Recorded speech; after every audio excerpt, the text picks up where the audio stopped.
Gloria a Dios. ¿Cómo están, hermanos? Bienvenidos. Gracias a Dios por esta noche. Que el Señor nos permite crecer más en el conocimiento de su Evangelio. Porque el Señor está abriendo mucho para compartir. Y ahora sí que podemos decir: Señor, manda obreros a tu mies. Faltan, hermanos. Así que espero que Dios aquí a los hermanos, a las hermanas, que Dios nos permita ser de bendición para otros, para muchos. En el nombre de Jesús. Hermanos, ¿cómo se sienten hoy? Con el Señor, ¿cómo están? ¿Han hecho la tarea, hermanos? ¿Quién le predicó a más de 2 en la semana? A ver, públicamente, como los pentecostales, ellos levantan la mano, se paran, se caen todo. A ver aquí, ¿quién le predicó más de a 2 en la semana? Gloria a Dios. Cuenta la leyenda que hay uno que le predicó como a 150 en la semana. No sé quién, para que no se gloríe. Son pocos, hermanos. De cualquier manera, nunca es mucho. Viendo la cuestión del hombre para con Dios y quedarnos callados, pues creo que no es sano, no es normal, no es algo, hermanos, en lo cual tenemos que descansar. Creo que sabiendo que el hombre muere y va a terminar en el infierno, hermanos, yo creo que es algo que no tenemos que ignorar. Pienso que debemos de rogar para que nos dé tristeza, hermanos, nos dé un deseo de urgencia por predicar y no callar. Es verdad, el hombre muere y va al infierno, hermanos, sin Cristo.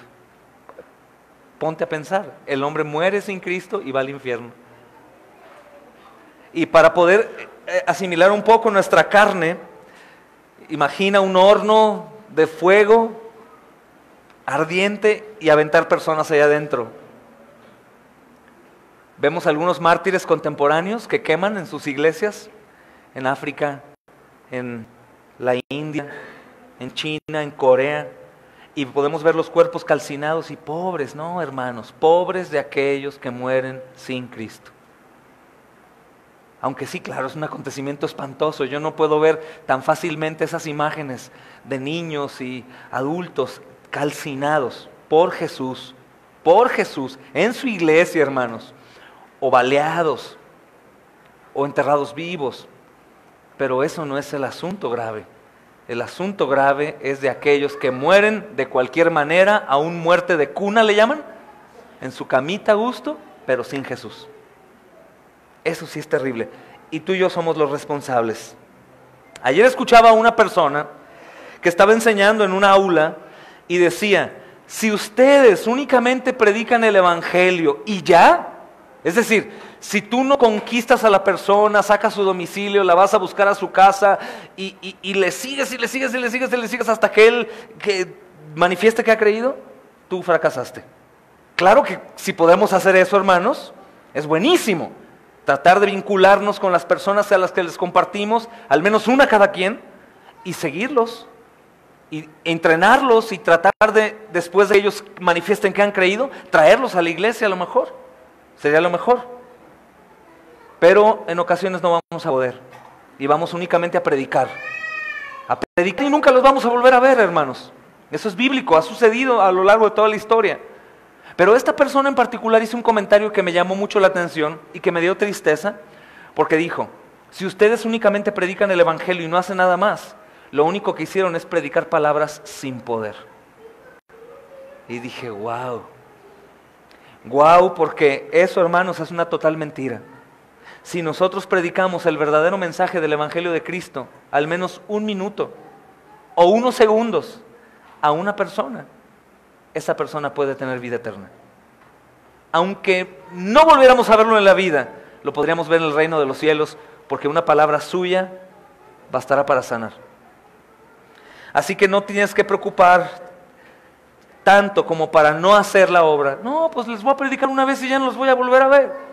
Si es lo único que puedes hacer, predícales una sola vez y ya. pero si Dios te permite tener una amistad con ellos y continuar dirigiéndolos, gloria a Dios, hermanos. Pero si no, una sola vez, a un compañero del trabajo, a uno de la tienda, a un vecino. Hermano, ponte a pensar esto. Llegará algún día en donde el gran círculo de vecinos y los que te encuentras en la calle y la gente que ves, clientes en todos lados, lo que sea, muchos de ellos van a estar en el infierno. Y muchos de ellos, si hubiese la oportunidad, te verán y te dirán: tú tenías la verdad y no me la dijiste. Yo sé que ahorita el pecado nos tiene un tanto nublados, pero eso va a suceder, hermanos. Y ahí sí, no vamos a poder hacer nada más. Así que esta semana proponte completamente ausentes del pensamiento de que algún día morirán, Señor, y ellos serán entregados a un infierno eterno, Señor. Y nosotros tenemos la oportunidad, tenemos la bendición de poder conocer tu evangelio, Señor. La lucha es demasiada. Las religiones y las sectas han engañado a la gran parte del mundo, Señor, sellando la maldad que ya había en ellos.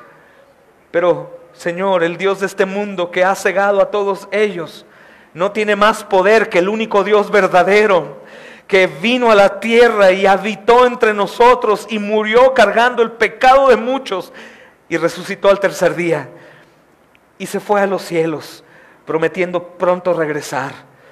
Padre, son muchas las aflicciones, el dolor por muertes, por enfermedades, por pobreza, Señor, pero la máxima necesidad, Señor, de auxilio no es para ello, sino para que te conozcan a ti, el único Dios verdadero, en quien solo hay salvación.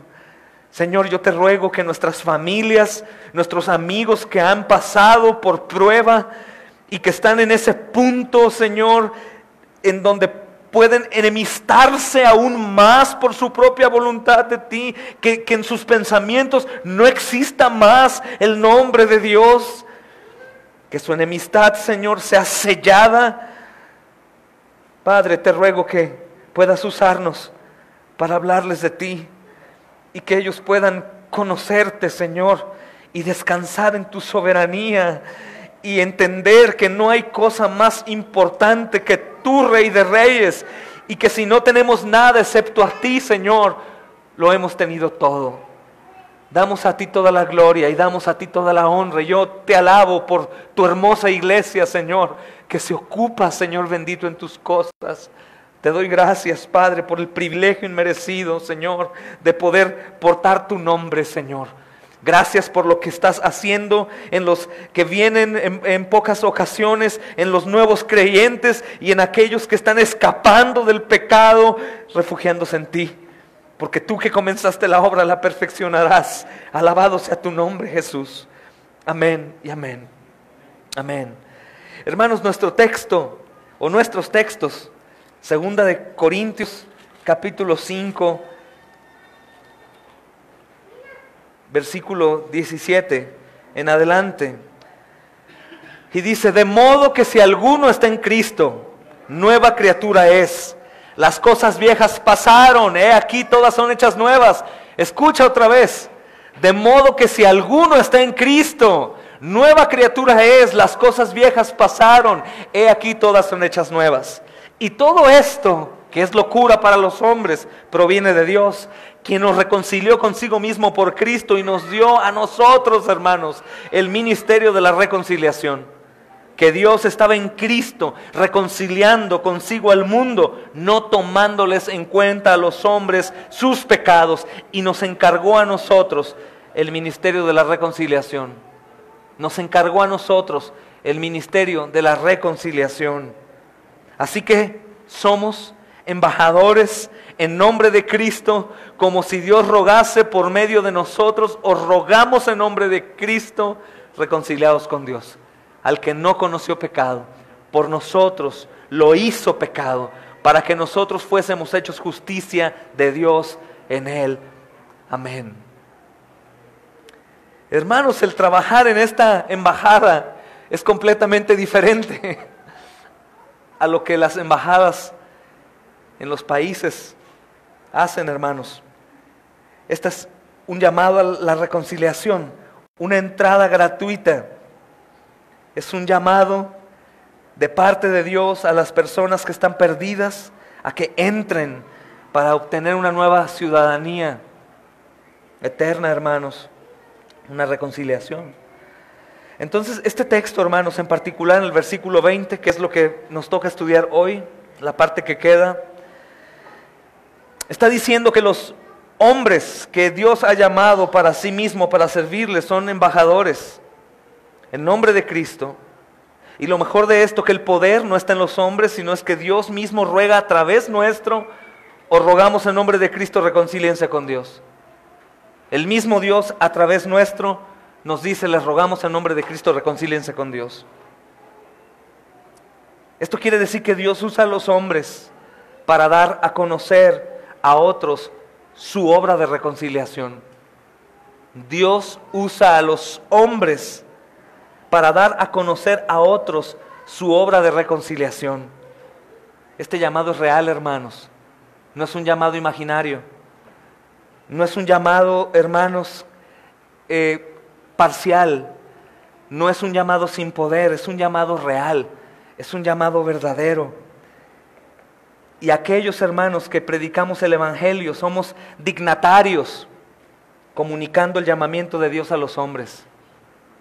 Nosotros somos los encargados. No es en realidad, hermanos, meramente un hombre hablando o abriendo una Biblia como un testigo de Jehová o un mormón, que mucho trabajan. El católico no lo hace tanto, pero el mormón, el testigo de Jehová, mucho lo hacen, con palabras de una escritura modificada y palabras de hombres. En este caso, hermanos, con el Evangelio de Cristo, es Dios mismo hablando a través nuestro. Así que mi debilidad, así que mi tartamudeo, así que mi voz no agradable, o así que mi vergüenza, mi timidez, queda completamente obsoleto. No es un tropiezo. Dios mismo rogando a través nuestro, con un mensaje que no es nuestro, un mensaje que es del Señor, palabras que no son mías, sino palabras que son de Dios. Utensilios, hermanos, instrumentos, porque es Dios mismo el que ruega a través nuestro.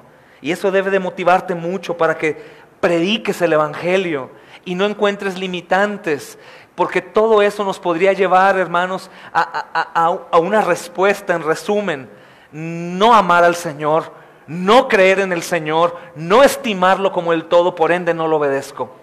No lo conozco, no lo estimo, no creo de la perdición, porque sería una locura. Es como jugar una ruleta rusa, hermanos. Algún día sucederá, algún día la bala atinará. Delante de tus ojos serás completamente contristado y compungido. El que gente se va de esta tierra sin que le hayas predicado el Evangelio. Sin que le hayas predicado el Evangelio. Es parte de la obediencia del cristiano, hermanos. Y no debemos ignorarlo. El llamado, os rogamos en nombre de Cristo. No es te ruego, no es te digo haz esto o haz aquello. Es te ruego en el nombre de Cristo. Vengo en su nombre, soy un enviado de Él a decirte arrepiéntanse. Están en graves problemas. Si no es un problema de salud, no es un problema de pobreza, no es un problema temporal, es un problema eterno. Y es la realidad. Y creo que tenemos que pedir a Dios un enamoramiento pleno. Tenemos que pedir al Señor que en realidad Él esté afligiéndome o probándome para que mi responsabilidad sea efectiva. Hermanos, despojémonos de esa mentalidad moderna en el cristianismo que supuestamente predica las doctrinas de la gracia, que dicen, es que si no lo haces es porque Dios no te ha dado lo que necesitas. ¿Qué crees que es lo que necesitamos para poder hacer la obra? A Jesús y a Él crucificado. Lo demás quiere decir que la misma gracia que me ha salvado es la misma gracia que mañana me va a acompañar a predicar. Es la misma gracia que de noche me va a dar la sabiduría para hablarle al vecino. Es la misma gracia que me va a dar lo necesario para predicar en un momento de tribulación o de dificultad como los que algunos de nosotros hemos pasado. Delante de gritos o de ofensas o de amenazas y continuar predicando. Es esa gracia de Dios, de tal manera que nunca ningún predicador del Señor diga, fui muy valiente, lo hice muy bien, sino que siempre con piernas temblando diga, Señor, estuviste conmigo, te glorificaste, Señor. Yo estaba temblando, pero el Espíritu Santo me llevaba a no callar, me llevó a continuar. Porque Dios quiere ser exaltado a través de esto, hermanos. Es importante desmenuzar un poquito este versículo 20, y hay una palabra muy importante que es la palabra rogamos, o rogamos en nombre de Cristo, porque esta palabra rogamos viene de la palabra griega deomai, y esta palabra deomai significa no solo rogar, sino significa implorar, suplicar, pedir oportunidad. Esta palabra está en relación como cuando van a asesinar a una persona y la persona dice, te suplico que no me mates. A ese punto va. No únicamente el rogar de una relación de novios que está rompiendo y el novio, te ruego que no me dejes, te ruego que no te vayas. No, hermanos, esto habla de muerte. Esto habla de una súplica en medio de un tormento como de muerte. Y eso es lo que el llamado del Evangelio nos demanda a nosotros, que sea un ruego. Les rogamos, todos ustedes perecerán si no van a Cristo en arrepentimiento y fe. Si no van a Cristo en arrepentimiento y fe. Y es importante detenerme un poco en cuanto a la fe, porque he escuchado de muchos cristianos, cosa que probablemente nosotros también creímos en un tiempo, que como la fe es un don de Dios, quiere decir que yo tengo que esperar hasta que me dé la fe. Hermanos, la fe es un don de Dios. La fe verdadera, salvífica, es algo que Él me dio. Pero la fe depende, hermanos, en este sentido, para la práctica del evangelismo, de mi obediencia. ¿Por qué de mi obediencia? Porque creer es un mandamiento. Entonces, cuando decimos arrepiéntete y cree, estamos ordenando en nombre de Dios que se arrepientan de su maldad y que crean forzosamente, hermanos, sin opciones, aunque no le vean, aunque no le conozcan bien, aunque a lo mejor tienen dudas. Yo no voy a preguntarle, siendo un niño, a mi papá si le creo. Si él me promete algo, si él dice algo, aunque yo no lo vea en todo el día y me llamó por teléfono y me dijo que lo va a hacer, yo me espero hasta que mi papá llegue y yo le creo que lo va a hacer. Si mi padre me dice, siendo un niño, pensando como niño, que si yo sigo derecho, ahí hay un abismo, voy a caer, hermanos, y a menos de que fuéramos unos hijos rebeldes completamente extraviados de la obediencia, yo no voy a ir por ahí porque sé que me voy a caer y me voy a morir o quemar o lo que sea. El llamado, hermanos, de fe es un mandamiento. Creer es un mandamiento, porque primeramente el Señor nos enseña que principiando su ministerio, Él dijo, arrepentíos y creer. Arrepentíos y creer. El reino se acercó, crean. Y no es para mañana, no es a ver si, es creer, es un mandamiento. Entonces, esta escritura de 2 de Corintios nos está diciendo a nosotros que tenemos que obedecer. ¿Cómo es que nosotros vamos a poder ejercer el ministerio de embajadores? No es en mi carne, no es mi idea, no es mi mensaje, sino es todo de Dios. Porque si te das cuenta, dice el versículo 18, y todo esto proviene de Dios. No tiene que haber absolutamente nada mío, hermanos. Absolutamente nada mío. Porque si yo meto algo ahí, es levadura, porque en mí hay pecado. El mensaje es distorsionado, mi intención es distorsionada. Es un reto que tenemos los predicadores, sabiendo pecados de algunos de la congregación. Somos llevados y susurrados por Satanás para desviar el mensaje y tratarle de pegar a Juan. Porque conocemos su pecado. Y ahí estamos ya haciendo lo nuestro, nuestra justicia. No estamos haciendo lo que Dios quiere. Es tan hermoso cuando el Señor habla en el púlpito y que el predicador es fiel a su predicación sin pensar en nadie, sino en todos a la vez. Y el Espíritu Santo se encarga de destazarte.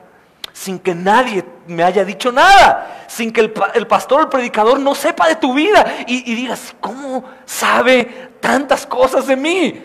Y que digas, bueno, eres tú, Señor. Eres tú. Y cuando nosotros metemos algo de nuestra cosecha, hermanos, nuestra cosecha es corrupta. Nuestros pensamientos son pecaminosos. Normalmente nuestras exhortaciones van con un tanto de juicio pecaminoso, con pecado, con envidia, con arrogancia. Y cuando viene de parte de Dios, viene puro, agua pura. Y debemos de recordar que todo esto es de Dios.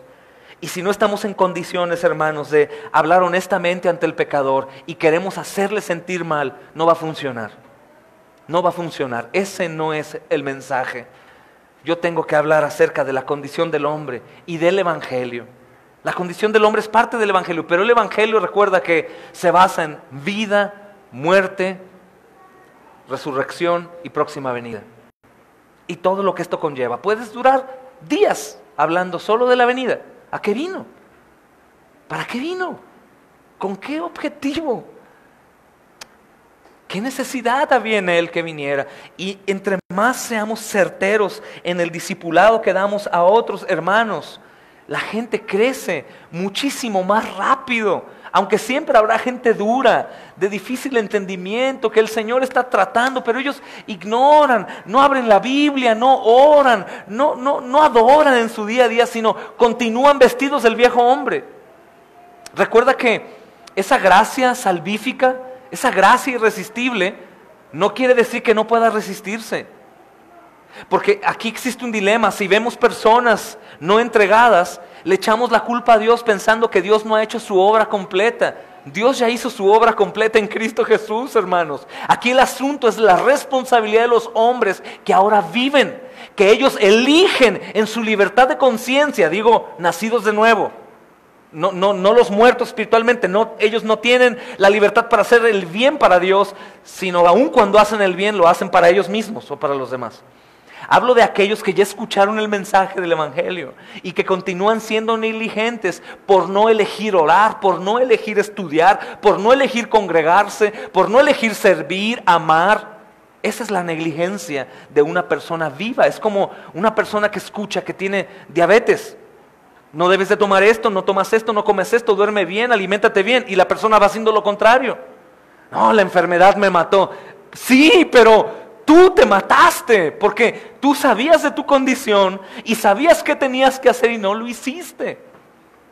Y la Escritura es muy clara. Si ustedes se dan cuenta, van a encontrar tanto la responsabilidad como la soberanía. Por eso hay discordia entre la doctrina que piensa que la salvación es por obras y la doctrina, o que se pierde, que se resumen, si se pierde pues es por obras, porque si pierdo la salvación es porque hice una mala obra y la manera de ganarla es haciendo una buena obra. Y la doctrina que habla de la soberanía salvífica, que se denominan en su mayoría como calvinistas, porque Juan Calvino vio lo que es bíblico y lo enseña, y hay unos que van al extremo. Unos dicen que toda la responsabilidad es del hombre y otros dicen que toda la responsabilidad es de Dios. Pero el punto importante es el medio, en donde sé que por la soberanía de Dios yo soy responsable, que la salvación es por gracia, por el Dios soberano, pero las personas se pierden porque quieren perderse. Nadie va a llegar, Señor, por favor, escucha tu evangelio, te necesito. No estoy para ti, no eres elegido. ¿Me explico, hermanos? Eso no existe. Eso no existe. El llamado, les rogamos en nombre de Cristo, no es únicamente para los que son predestinados, según mi perspectiva. Porque tú sabes quién es predestinado. ¿Tú sabes quién es elegido para salvación? Hermanos, si yo sé que el Hijo de Dios es lo más valioso que puede existir en la eternidad, entonces yo creo que el Hijo de Dios puede salvar a todos menos uno, hermanos. Menos dos, menos tres. Pero Jesús y su sangre valen tanto que podrían comprar no únicamente a los hombres de la tierra, sino podrían comprar todo el infinito, hermanos. Porque el Señor es sumamente valioso. Entonces la oportunidad que tenemos de decirle a los hombres, os rogamos con Dios, número uno, es un imperativo. O sea, la oportunidad que tengo es por una orden y aparte la puerta ha sido abierta para que yo lo diga.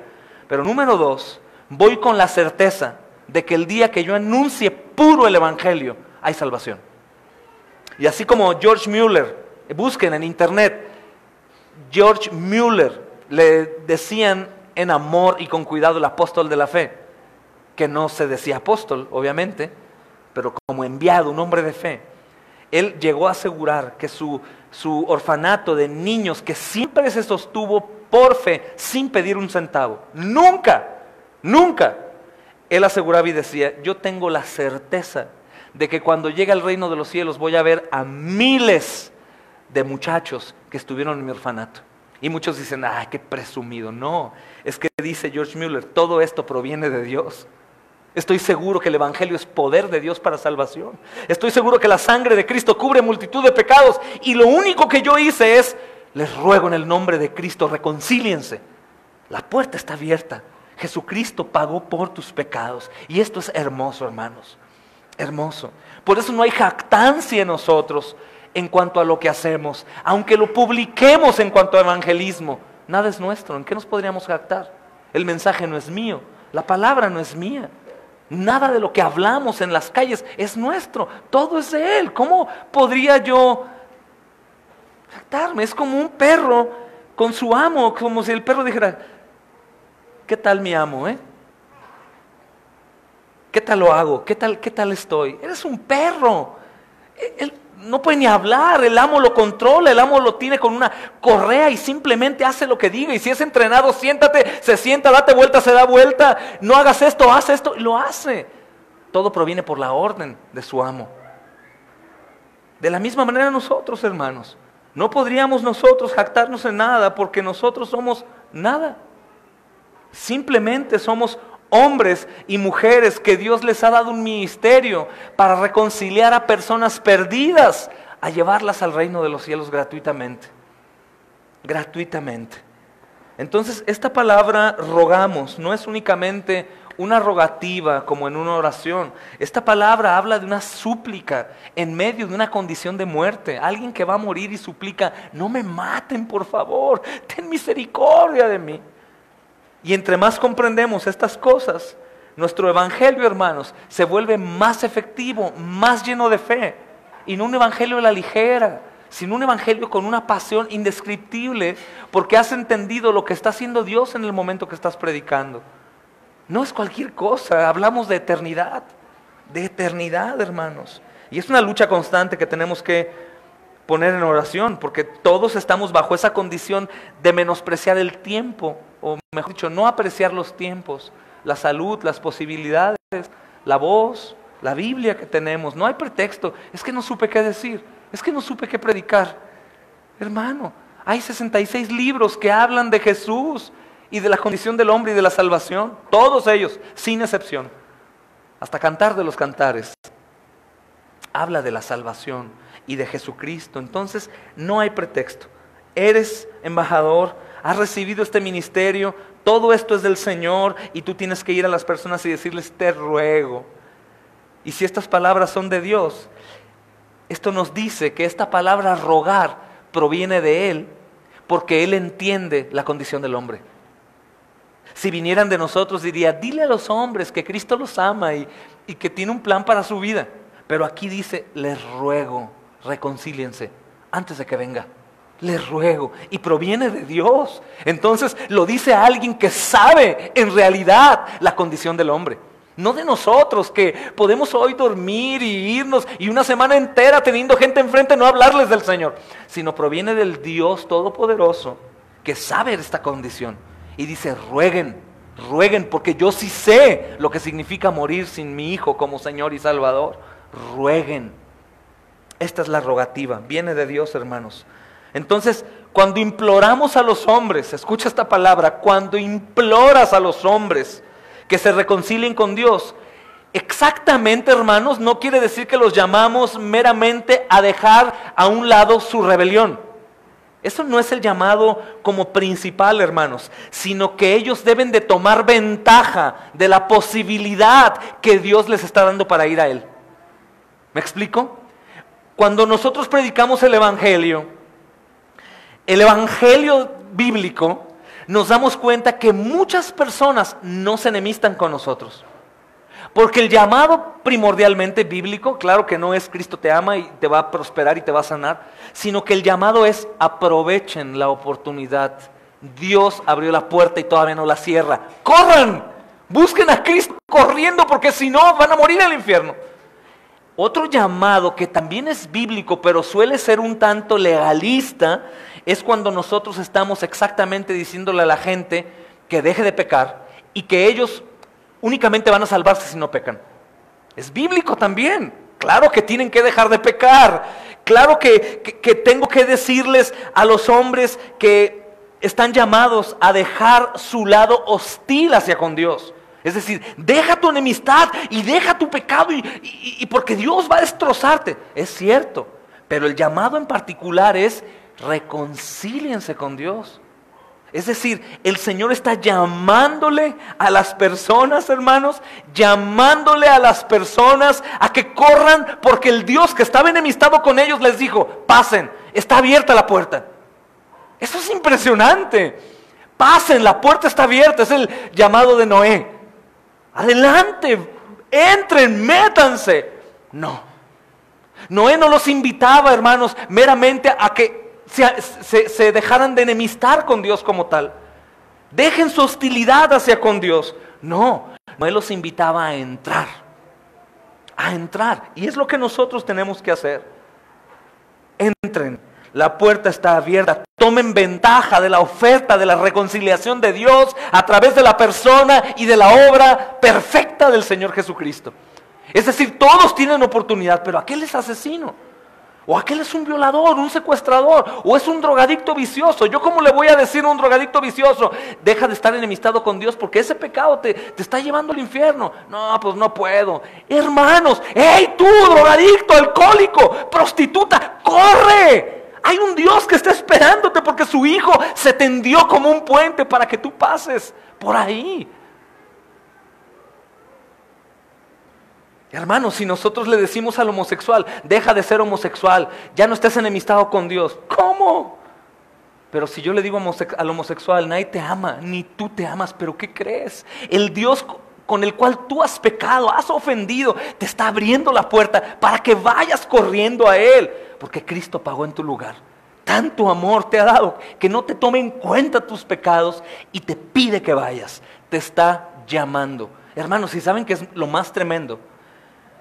Toda la Escritura es inspirada por Dios, amén. Y dice, rogamos en nombre de Cristo. ¿Quién está rogando a los hombres que vayan a Él? Hermanos, es impresionante. ¿Qué necesidad tiene Dios de personas infieles como nosotros? Pero es Dios mismo rogando que vayan a Él. Es bíblico, hermanos. Es increíble. Entonces escucha bien por si hay alguna mala interpretación. Al implorar a los hombres que se reconcilien con Dios, no los estamos llamando meramente a dejar a un lado su hostilidad contra Dios, sino a tomar ventaja de la oferta que Dios les está dando para reconciliarse con Él a través de la obra perfecta del Señor Jesucristo. Por eso se vuelve el evangelismo más fácil de lo que te puedes imaginar, hablando del evangelismo bíblico. No es debatir, no es ponerle la entrada difícil, es decirle, tú eres el peor, hay entrada para ti. Porque Dios dice, tendré misericordia del que yo tenga misericordia. ¿Qué quiere decir? Que no hay límite para el pecador, para entrar o no.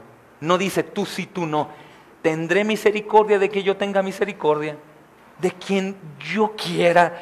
Hermanos, si yo tengo la idea, en realidad el abrazo, que cuando nosotros llegamos a predicar a algún lugar público, es porque Dios en su misericordia le está dando la oportunidad a todos, a que corran a Él. A todos a que corran a Él.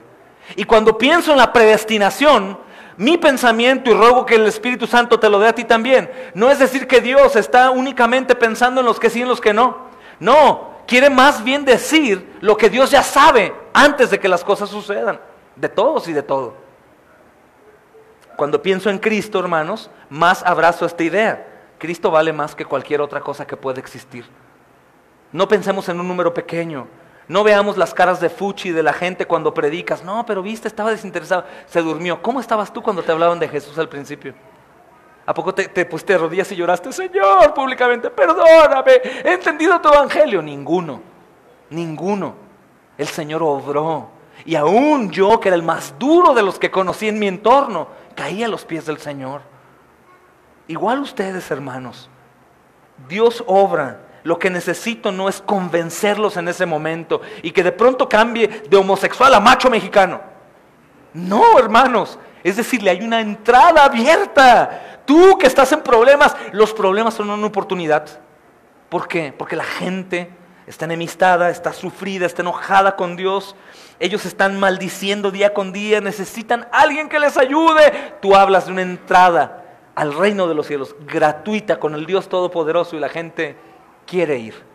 Obviamente nunca prediques que sus problemas se van a ir, o que su pobreza se acabó, o que serán sanados al ir. Puedes seguir enfermo, puedes seguir pobre, puedes seguir separado de tu familia, puedes seguir en aflicción, pero ahora dentro de la presencia del Señor, y no con todo y eso y fuera, hermanos. Es una agonía cancerígena. El llamado del Evangelio, hermanos, es para salvación, no es para otra cosa, es para salvación, aunque el hombre quiere que sea para muchas otras cosas. Por eso el Evangelio de la prosperidad ahora predica eso. Eres salvo y aparte, rico, guapo, estas cosas, el otro, sano, victorioso. No, hermanos, eso no es lo que el Señor quiere. No vino para eso, vino para salvar. Vino para salvar. Un teólogo de los 1700 dijo: Dios extenderá una rama de olivo de paz solo por cierto número de días. Tú predicas el Evangelio y es una rama de olivo de paz por cierto número de días. La oferta será retirada en la muerte de cada hombre y en la segunda venida de Cristo. Por esta razón, hermanos, el apóstol Pablo aquí está declarando en 2 de Corintios, capítulo 6, versículo 2, si quieren ir o escuchen. 2 de Corintios, capítulo 6, versículo 2 dice: He aquí ahora el tiempo aceptable, he aquí ahora el día de salvación, he aquí ahora, hoy, cuando compartimos el mensaje del Evangelio.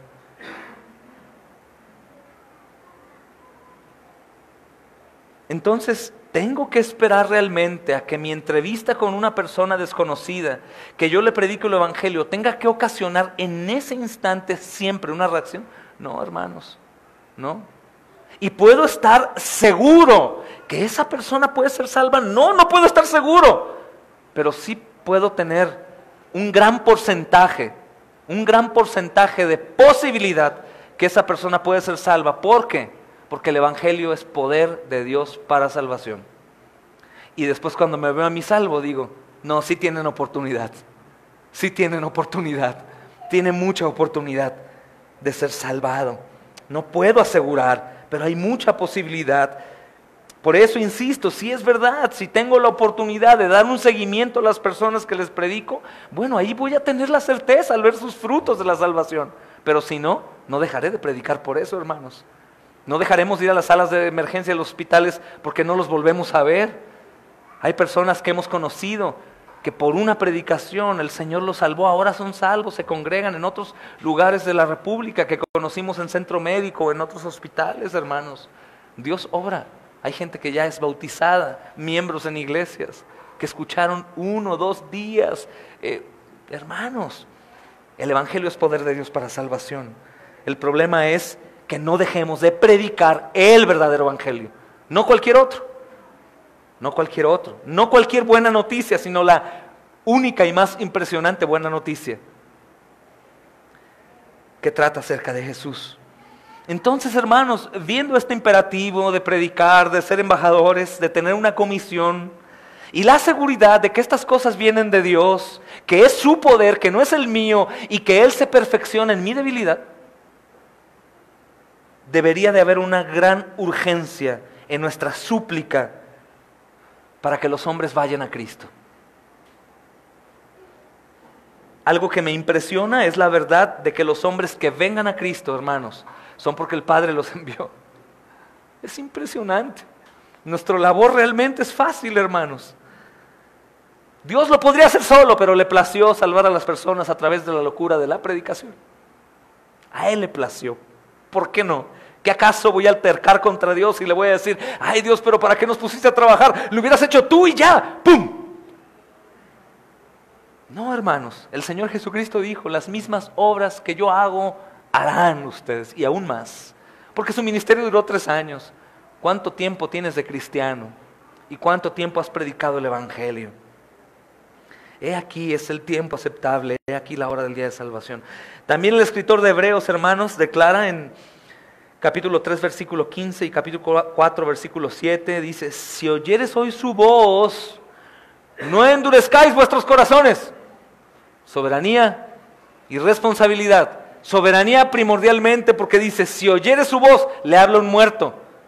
¿Cómo los muertos van a escuchar? Es que yo le doy vida al escucharme. Si oyes es porque te dio vida.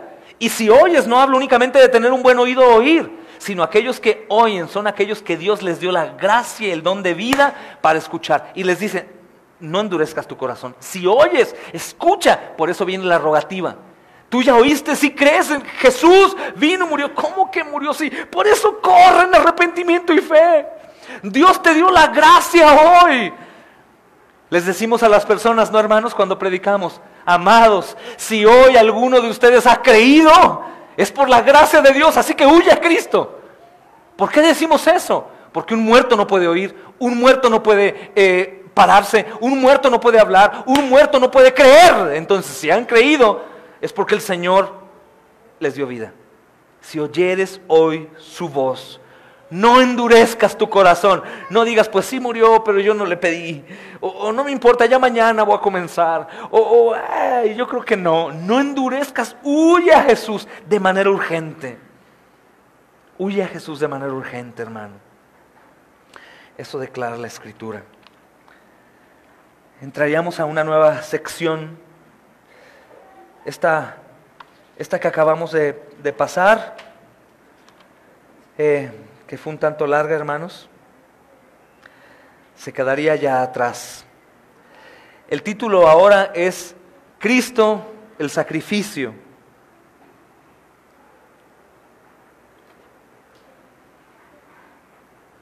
Cristo el sacrificio. Hablamos en la lección pasada que Cristo es nuestra reconciliación. Ahora Cristo es el sacrificio. Aprovechamos los últimos minutos. La palabra sacrificio, hermanos, viene del verbo en latín sarer facere. Y sarer facere es sacer, que quiere decir sagrado o santo.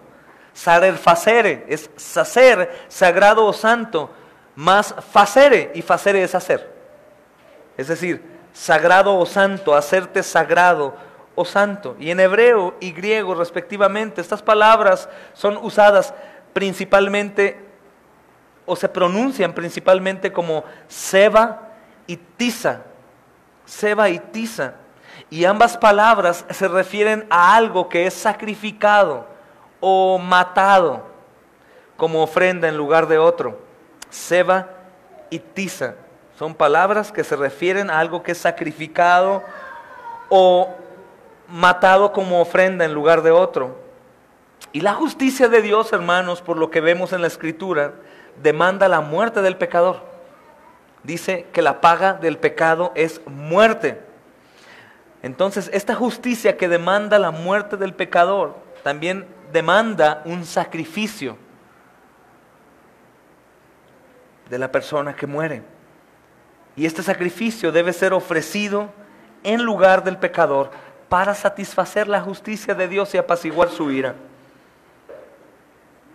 En el Antiguo Testamento, hermanos, cada violación a la ley requería de un sacrificio sustitutivo. Un animal sin mancha que era sacrificado y ofrecido a Dios en lugar de aquel que había violado el mandamiento. Y era, hermanos, pues en cierta manera cómodo. La gente pecaba, iban y ofrecían sus sacrificios para el perdón de sus pecados. Ellos violaban el mandamiento y ellos sacrificaban, poniendo un animal como sacrificio. Y es importante notar, hermanos, que la sangre de los toros y de los machos cabríos no tenía poder para quitar el pecado como tal, sino era un sacrificio apaciguando la justicia de Dios. Mira que dice Hebreos, capítulo 10, versículo 4.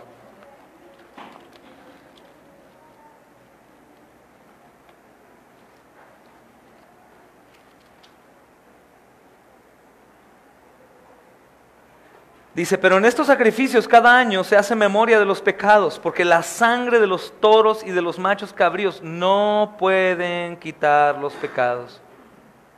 Eran sacrificios por su pecado, era mostrar una ofrenda, sacrificar un animal, pero solo servían como ilustración o sombra de lo que había de venir. En cierta manera, hermanos, Dios apaciguaba su ira. No los destrozaba como tal, pero solo era una ilustración de lo siguiente.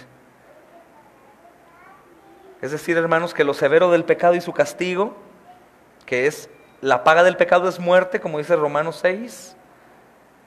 Otra es la necesidad de un sacrificio sustitutivo para satisfacer las demandas de la justicia de Dios. Y número 3, la necesidad de un gran sacrificio final hecho por aquel que es de valor infinito, es decir, el Hijo de Dios. El perdón no era para salvación, hermanos. Muy similar a lo que sucede con los católicos romanos que llegan a confesar sus pecados y el sacerdote les dice, reza 10 Padres Nuestros, 10 Aves Marías y vete de rodillas de aquí a allá y limpio. ¿Eso sirve para quitar pecados? No. De la misma manera esto no servía para eso, hermanos, sino eran sacrificios que se presentaban al Señor para apaciguar a causa de su maldad y de su pecaminosidad, hermanos. Hebreos 10, versículo 1 al 4, vamos a leerlo otra vez. Dice, porque la ley, teniendo la sombra de los bienes venideros, no la imagen misma de las cosas, nunca puede, por los mismos sacrificios que se ofrecen continuamente cada año,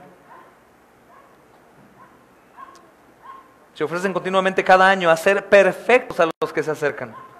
De otra manera, cesarían de ofrecerse, pues los que tributan este culto limpios una vez no tendrían ya más conciencia de pecado. Pero en estos sacrificios cada año se hace memoria de los pecados, porque la sangre de los toros y de los machos cabríos no pueden quitar los pecados, por lo cual, entrando en el mundo dice, sacrificio y ofrenda no quisiste, mas me preparaste cuerpo. Holocaustos y expiaciones por el pecado no te agradaron. Entonces dije, he aquí que vengo, oh Dios, para hacer tu voluntad.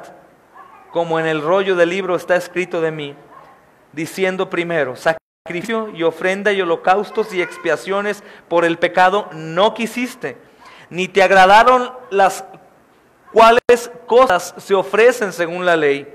Y diciendo luego, he aquí que vengo, oh Dios, para hacer tu voluntad. Quítalo primero, para establecer esto último. En esa voluntad somos santificados mediante la ofrenda del cuerpo de Jesucristo, hecha una sola vez para siempre.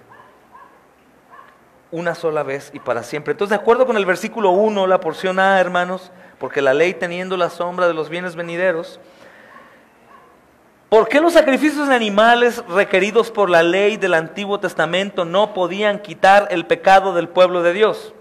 Dice, la ley y sus sacrificios eran solo ¿qué? Una sombra, una imagen de los bienes venideros, una sombra de lo que venía. Entonces, ¿por qué no quitaban? Porque esto era únicamente una sombra de los bienes venideros. La palabra sombra, hermanos, viene de la palabra griega esquía, sin E, solo la S, esquía, que se refiere a una sombra o un contorno. Y la palabra imagen viene de la palabra griega eikon, que denota una forma o imagen.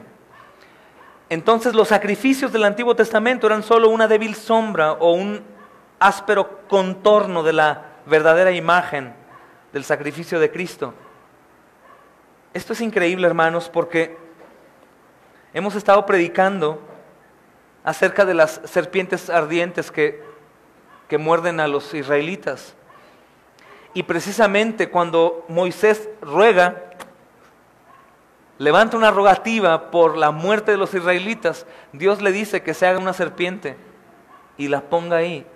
Eso, hermanos, no les perdonó los pecados, sino eso les dio vida, no murieron, pero era una sombra. Ahora quiero que veas, esta palabra sombra y la palabra imagen hablan de un contorno, es una sombra, dice esquía, puede referirse a sombra o contorno, y la palabra imagen viene de la palabra griega icón.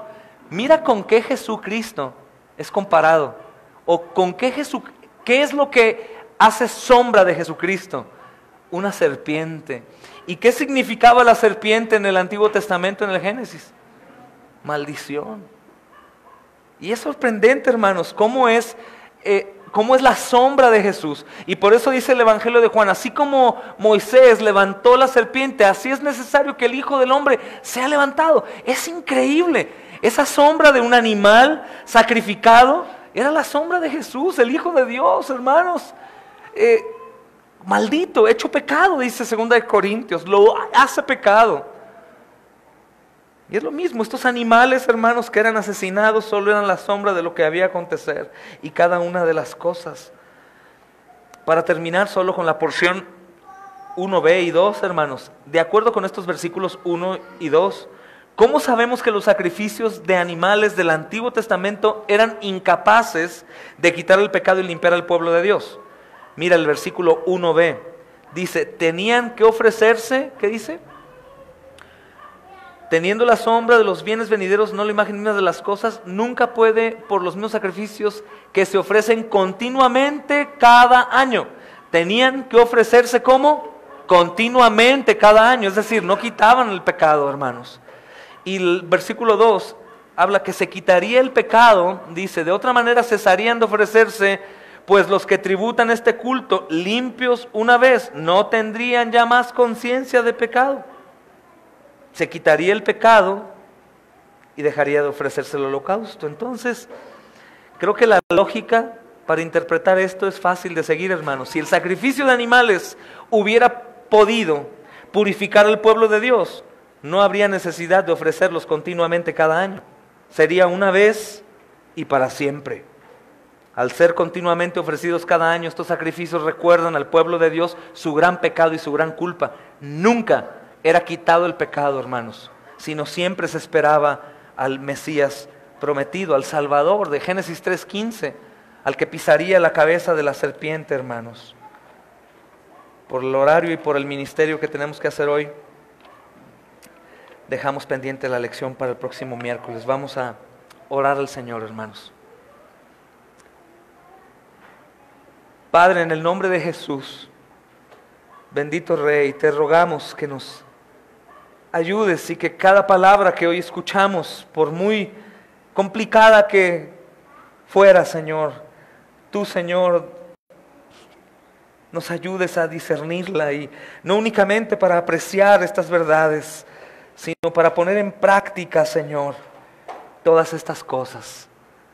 Te rogamos en el nombre de Jesús que nos ayudes, Señor, a una sana interpretación y a una práctica verdadera, Señor, del llamado como embajadores que tenemos, Señor. Un deseo ferviente por la necesidad urgente de las personas que nos rodean, no para gloriarnos en nosotros mismos, Señor, sino para gloriarnos en Jesucristo nuestro Salvador, aquel Cordero Pascual, aquel Cordero de Dios que ha quitado una vez y para siempre los pecados del mundo. Señor, te ruego que hoy recuerdes la oportunidad que nuestros amados que están hoy aquí tienen, Señor, huir a ti, Señor. La puerta está abierta, aún hay lugar para ser reconciliados y ser sanados por completo y para siempre. Gracias a ti por siempre, en el nombre de Jesús, Señor. Amén y amén. La paz de Dios sea con ustedes, hermanos.